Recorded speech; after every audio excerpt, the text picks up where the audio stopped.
Hi boys and girls, it's Mrs. Heckman again. I've decided that I would do 2 videos today, and I would read you a different type of story.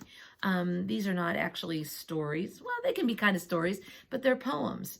And poems are a little bit different.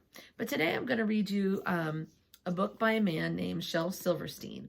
And this is Shel. And Shel's written several children's books. I'm going to read from Where the Sidewalk Ends. The book that I just showed you is called The Light in the Attic. This one's Where the Sidewalk Ends. And he's done some other books also, but I'm going to read this one to you today. We're going to kind of start at the beginning and just go through a few of his poems. This one's called The Invitation. If you're a dreamer, come in.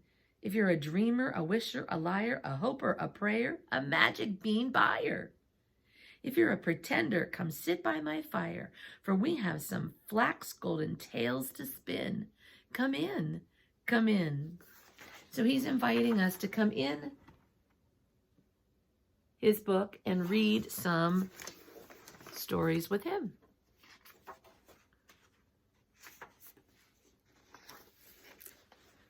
Here's the first one. It's called The Acrobats. I'll swing by my ankle, she'll cling to your knees as you hang by your nose from a high-up trapeze.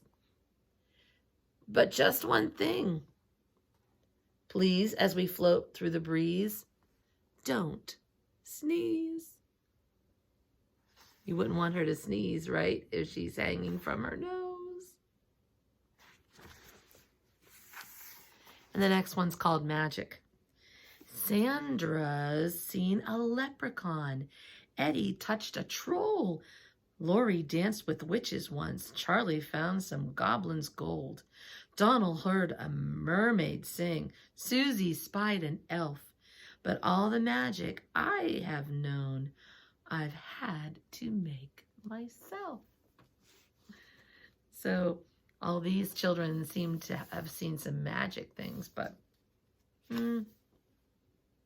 all the magic I've known, I've had to make myself. Sometimes we have to make our own magic, right? We have to make our own fun. This one's called Homemade Boat. This boat that we just built is just fine.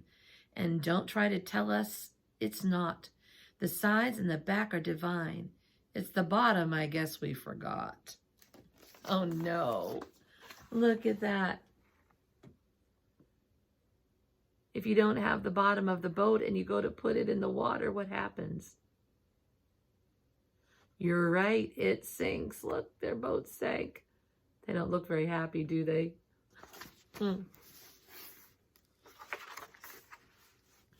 This one's called I Must Remember.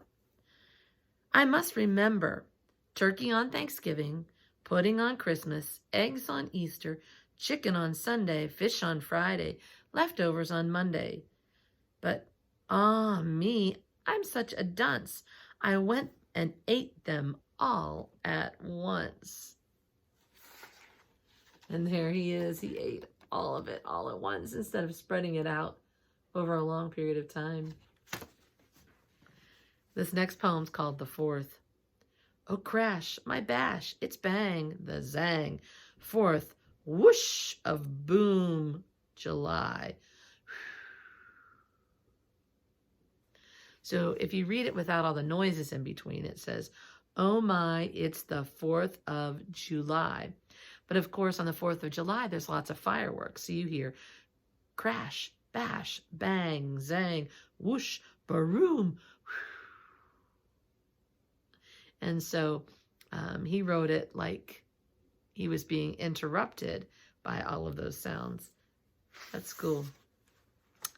Here's another one called Ickle Me, Pickle Me, Tickle Me Too. This one's a little longer. Ickle me, pickle me, tickle me too. Went for a ride in a flying shoe. Can you use your imagination and think about what a flying shoe might look like? Hooray! What fun! It's time we flew, said Ickle Me, Pickle Me, Tickle Me Too. Ickle was captain and Pickle was crew, and Tickle served coffee and Mulligan stew. As higher and higher and higher they flew, Ickle me, pickle me, tickle me too. Ickle me, pickle me, tickle me too, over the sun and beyond the blue. Hold on, stay in, I hope we do, cried Ickle me, pickle me, tickle me too. Ickle me, pickle me, tickle me too, never return to the world they knew, and nobody knows what's happened to dear Ickle me, pickle me, tickle me too. There they are. Flying in a shoe. Is that kind of what you imagined?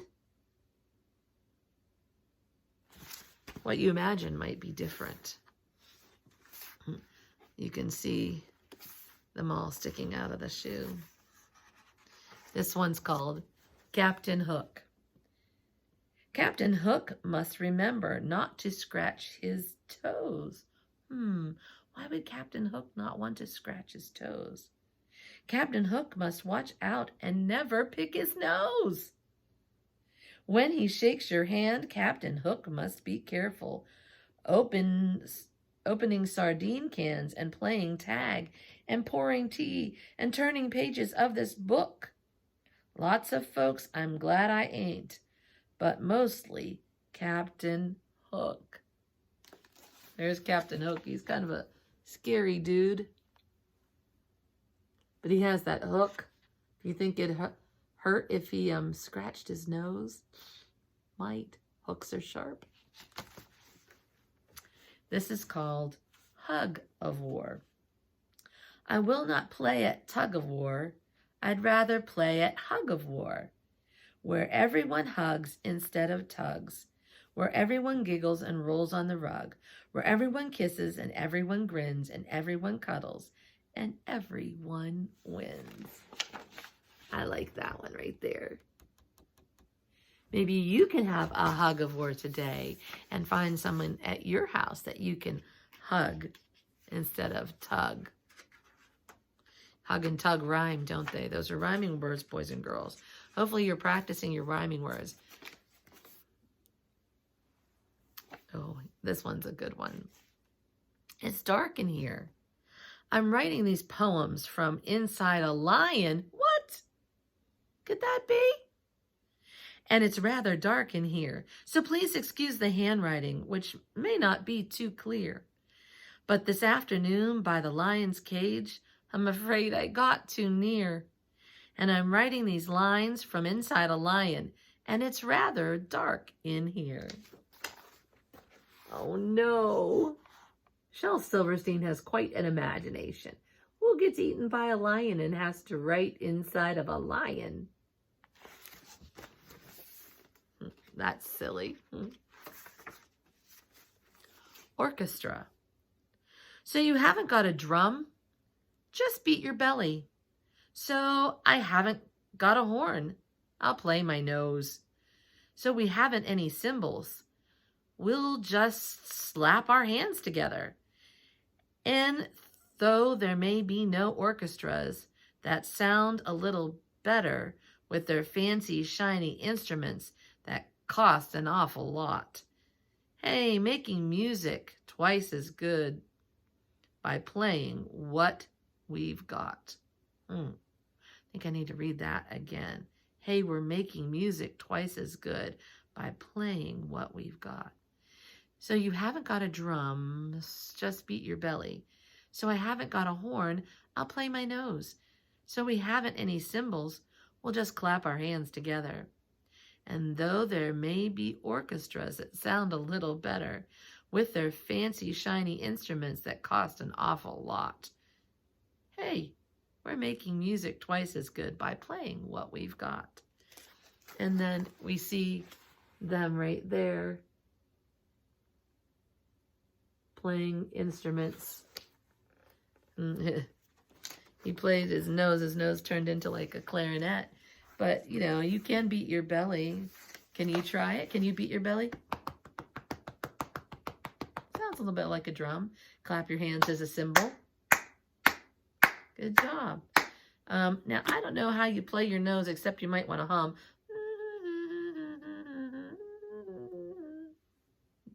That's silly.